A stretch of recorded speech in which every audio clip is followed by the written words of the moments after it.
ನಮಸ್ಕಾರ ಸರ್. ನಾವು ತೆಗ್ಗಾದವ್ರಿಗೆ ಮಲ್ಲಪ್ಪ ಕೆರೋಜಿ ಅಂತ ಹೇಳ್ರಿ. ನಮಗ ರೇಣುಕಾ ಸುಗರ್ ಯೂನಿಟ್ ಅವರು ಅಸಂದಿಗೆ ಕೊಟ್ಟಿದ್ರಿ. ಅದ್ರ ಪ್ರಕಾರ ನಾವು ಹಂಗಾರ ಬರಂಗಿಲ್ಲ ಅಂತ ನಾವು ವಾದ ಮಾಡಿವ್ರಿ ಸರಿಂಬಾಲಿ ಎಲ್ಲ ನೋಡ್ರಿ. ನಾವು ಹಚ್ಚಿನ ತೇಕಾರ ಕೊಟ್ಟರು ನಮಗ ಚಲೋ ಅನ್ಸೈತ್ರಿ. ಅದ ಕಾಯಿ ಮಾತ್ರ ಮನಗಂಡ ಚಲೋ ಬಂತ್ರಿ. ಹಚ್ಚ ಎಲ್ಲಾ ರೈತರು ಮಾಡಕ್ಕೇನೆ ಅಡಿಲ್ರಿ. ಅದನ್ನ ಚಲೋ ಬರತ್ರಿ. ನಾವು ವರ್ಷ ನಾವು ಸೌತಿ ಬೆಳೆ ಹಸುದ್ರಿ. ಈಗ ಸೌತಿ ಬೆಳೆನು ಹಚ್ಚೋ ಕರೀರಿ, ಆದ್ರೂ ಸೌತಿ ಬೆಳೆಕ್ಕಿಂತ 1 ನಂಬರ್ ಬಂದ್ರಿ ಕಾಯಿ.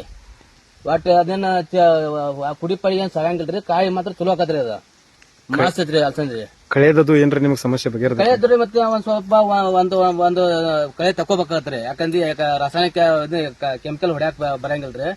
ಅದನ್ನ ತಕೋದಂದ್ರೆ ಒಂದ್ 2-3 ತಿಂಗಳ ಬಂದ್ ಬಿಡದ್ರಿ. ಅದ ಒಟ್ಟು ಕಬ್ಬಿನ ಹೊಲ ಖಾಲಿ ಬಿಡೋದಕ್ಕಿಂತ ಅನುಕೂಲ್ರಿ. ಅದ ಚಲೋ ಅದ್ರಿ. ಕಾಯಿ ಮಾತ್ರ ಮಾಸ್ ಇಡತ್ರಿ. ನೋಡ್ರಲ್ಲ ಇಲ್ಲಿ ಮನಂಗ್ ಕಾಯಿ ಇಡದ್ರಿ. ಮನಂಗ್ ಚಲೋ ಐತ್ರಿ. ಕಾಯಿ ಮಾಸ್ ಹತ್ರಿ. ಕಾಯಿ ಉಳ್ಕಿದ ಕಬ್ಬಿನ ರೈತರಿಗೆ ಏನ್ ಹೇಳ್ತೀರಿ? ಮಾಡಕ್ಕೆ ಅಡ್ಡಿಲ್ರಿ ಅದನ್ನ. ಯಾಕಂದ್ರೆ 2-3 ತಿಂಗಳ ಬಂದ್ ಬಿಡತ್ರಿ. 3 ತಿಂಗಳ ಬೆಳಿರಿ. ಅದ 3 ತಿಂಗಳ ಬಂದ್ ಬಿಡತ್ರಿ. ತಕ್ಕೋಂಕಾರ ಅದ್ರಾಗ ನಾವು ಹೊಳ್ಳಿ ಅದನ್ನ ಅಲ್ಲೇ ಮಲ್ಚಿಂಗ್ ಮಾಡ್ಬೋದ್ರಿ. ಕೆತ್ತಕಾರ ದನಗಳಿಗೆ ಹಾಕ್ಬೋದ್ರಿ. ನಾವು ಹಸುಳಿಗೆ ಗೊಬ್ಬರ ಹಾಕತ್ರಿ. ನಮಗ ಕಾಯಿನ ಹಾಕತ್ರಿ, ಹಸುಳಿಗೆ ಗೊಬ್ಬರ ಹಾಕತ್ರಿ. ನಮ್ಗ ಅದ ಮತ್ತೆ ದನಗಳಿಗೆ ಮೇವ್ ಬೇಕಾದ್ರೆ ಮೇವ್ನು ಮಾಡ್ಕೋಬಹುದ್ರಿ. ನಾವು ಎಲ್ಲಾ ಅನುಕೂಲ ಐತ್ರಿ ಸರ್. ಅದ್ರಾಗ ಮತ್ತೆ ನೈಟ್ರೋಜನ್ ಫಿಕ್ಸಿಂಗ್ ಆಕತ್ರಿ. ಅದ್ರಾಗ ಒಳ್ಳೆ ಅದಕ್ಕೆ ನಮ್ ಕಬ್ಬಿಗೆ ಒಳ್ಳೆ ಅನುಕೂಲ ಆಕತ್ರಿ ಸರ್. ಅದ್ರಾಗ